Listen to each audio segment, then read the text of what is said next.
Hey guys, so I look kind of like a hot mess because I'm still trying to adjust my camera, but I think this is a good angle. I don't know, maybe this is an off angle. Yeah, maybe. Okay, so today I'm going to be talking about what to watch on TV while you're in quarantine, and I'm going to be doing like a kind of like a get ready with me, so that's why I look like a hot mess. I'm going to be using my clip that I got from Glossier to do my makeup. And I'm just going to do kind of like a fun, trying different makeup look type of thing, just for fun while I'm talking about it. And so first I'm going to talk about my top show that I absolutely loved. And that was the end of the effing world. It's not effing world, but so I would say that's a really good show to watch. And while I'm talking about that, I'm going to be doing my Glossier Stretch Concealer in the color G7. And this is more of a lighter color, so I usually use this for like under eye circles and things like that. And the end of the effing world is about two young people. One is a girl, she just feels really misunderstood. And the other one is of a guy, a young boy, and he is also awkward. He feels misunderstood. He has this obsession with wanting to kill someone, and so he meets this girl and he says this is going to be the first person that he kills. And without giving too much away, they form a friendship, and he ends up falling in love with her. And then they end up meeting this this teacher who is basically, he has these pictures of these young girls, and then they end up killing him. So it goes from there, and it's kind of like a show that you wouldn't really expect to like. It's kind of like dark humor. It's a dark comedy, so I would say that would be something. I like those type of shows, like kind of like crime shows. And so basically they're like on the run because of this murder, and it's really dark and kind of gruesome. So I would say if you are into that type of stuff, definitely give it a watch. The second show that I would say you guys should watch is, I have like my notes. It is The Sinner, like all seasons. The first season is by far my favorite season. It is with Jessica Biel, the first season. And then the other season, I forgot the actor's name, but he's a really good actor. He's been around for a while. And so the first season is basically about this girl who just ends up out of nowhere committing murder while she's out with her family. And then so the police officer is trying to figure out why. And then as he figures out why she did this, basically her past starts to unravel. She has like a lot of repressed memories. She was raised in a very strict religious household, and her husband doesn't even know who she is. Like, she basically lied about her identity, and she just has a very dark past.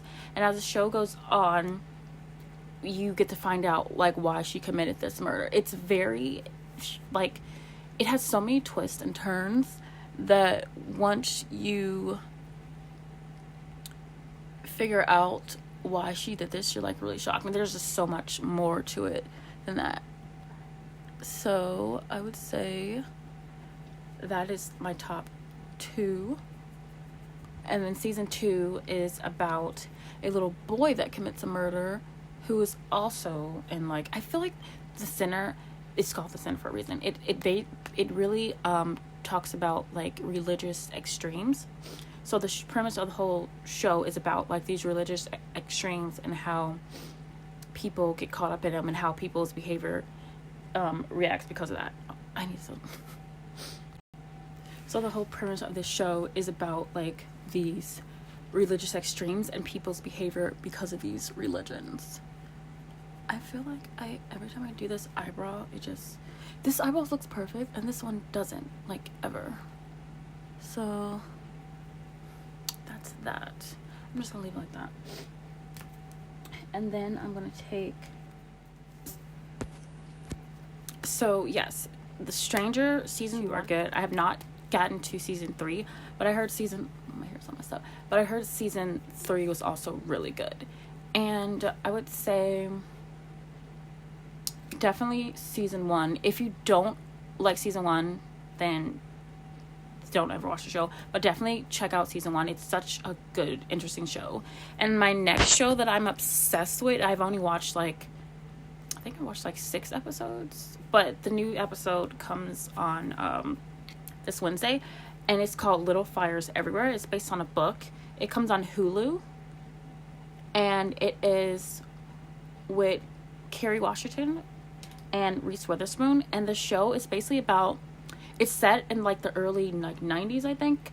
And so basically it's about this woman, this middle-class woman that takes in this younger black woman with a young daughter. She's a single mom, and she's basically on the move. She's pretty much, the lady found out that the daughter and the mother was living in their car. So Reese Witherspoon's character takes in Kerry Washington's character and basically gives her a place to stay for cheap, because she does real estate. So she gives her a place to stay for cheap, and she doesn't do anything on her background. And without me telling the whole show, the premise of the show is basically racial tensions and kind of the difference between middle class and lower class. Basically people who are rich and people who are poor, and how those people, there's just their differences. They butt heads because they don't know the difference between what each other are going through, or what basically Reese Witherspoon is one of those type of people. Her character is one of those type of people who views themselves as a very outstanding citizen. They care about people. They think, they feel like they're very good people. At the same time, they're not very aware of how hard it is for people who aren't poor. So one scene, she basically tells her, you made bad decisions, you're not a good mother. And then she said, so Kerry Washington's character says to her, you didn't make bad decisions because you only had good choices. You didn't make bad choices because you only had good choices. So it's kind of that type of narrative. And I feel like it's definitely worth a watch, because you would see it's relatable for sure. And then you can also see how Kerry Washington's daughter wants that family. She wants to be in the nice family that has money. And then Reese Witherspoon's daughter feels like an outcast because she isn't like them. So she goes to Kerry Washington's character for comfort, and then Kerry Washington's daughter goes to Reese Witherspoon's for comfort. So it's kind of interesting. It's the grass is always greener on the other side. And it's just, as the show goes on, everyone has secrets. You just start to figure out who they really are and how they're not perfect as they seem. So yeah, it's really interesting. And it's also one of the big plot, not plot twist, one of the big issues that makes them become not friends anymore is because this woman who is an immigrant, who's poor, she had to give her baby, but she wants her baby back, and then her baby gets adopted by this family that's able to take care of her. And so basically it's about, they split on their differences, how they view that. Reese Witherspoon doesn't think it's right that she gave her up, now she wants her back. And Kerry Washington's that's her mom. It doesn't matter. That's her baby. It doesn't matter if she gave her up or not. She still has rights to her baby. So kind of like that. So that's where the episode left off. And I'm just waiting to see what happens on Wednesday. And that is, I would say that's in my top 3. Let's see how this look. You guys, I'm not used to talking on camera. So if I'm all over the place, it's because I'm all over the place. And I'm still getting used to talking to a camera and talking about things, and I'm not actually talking to a person. So just bear with me. I will work on it. I might do another video. So as far as my makeup look, I just added some of this liquid metallic eyeshadow. I think it looks cute. It's not too dramatic. Yeah. So now I'm going to contour, and then I'm going to talk about my next topic. Oh yeah, so movie wise, because now you can watch movies on demand in your home, and they're like $20, which is overly priced. But so a movie that I was really shocked by was The Invisible Man. Like, I love Elizabeth Moss after watching Handmaid's Tale, and then I started watching Mad Men, and she's a really good actress. And so I thought The Invisible Man was just gonna be another like lame action movie about some chick running from her boyfriend, but it is so much more than that. It's actually really good. It's really intense, and it just keeps you like on the edge of your seat type of movie. Like, I have actually had like friends, because I saw it in theater before the whole lockdown, and now it's on TV, and I watched it again, and that's how much I love it. It's really good. It's basically about a woman who is running away from her abusive psychopath, really rich tech mogul boyfriend. And so he finds a way to basically stalk her and can pretty much wreak havoc on her life and drive her crazy while he is supposedly dead. And that's all I'm going to say about the movie, because I'm going to give too much away. But anyway, it's just not what I expected. It's really good. It kind of shines a light on mental, verbal, and emotional abuse. And it's also really entertaining. And Elizabeth Moss she's a really good actress. I like her. I think that's enough for bronzing. Do I need more bronzer? No, I think I'm good. And so another movie that I really enjoyed was The Irishman with Robert De Niro, Al Pacino, and Joe Pesci. So The Irishman is kind of like a mobster movie it's kind of like these two men who meet each other. They are both criminals, and it pretty much just shows their loyalty and how Robert De Niro plays a hitman for Joe Pesci, and he also works for Al Pacino. So basically, it just shows their whole relationship throughout the years and how their loyalty just didn't even, like, they stayed loyal to each other until the end, and I would say that's what it's about. That's my summary of it without giving too much away. And it's definitely worth the watch. I think it was nominated for an Oscar, or it won an Oscar. I don't really remember. But it's definitely worth a watch. And I think another movie on my list. I think those are the only two movies on my list. Another show that I was actually shocked by was okay, so I never watch reality TV because I feel like it's kind of like garbage TV. And so because of the whole coronavirus thing, pandemic that's been going on, there was a point where I was just watching the news nonstop all day, every day. And I was getting really stressed out. I was getting really depressed. And I'm like, I just need something lighthearted, something that's not too stimulating for my brain. And so I started watching. So I was like, I'll give reality TV a little try. I kept hearing about Love Island.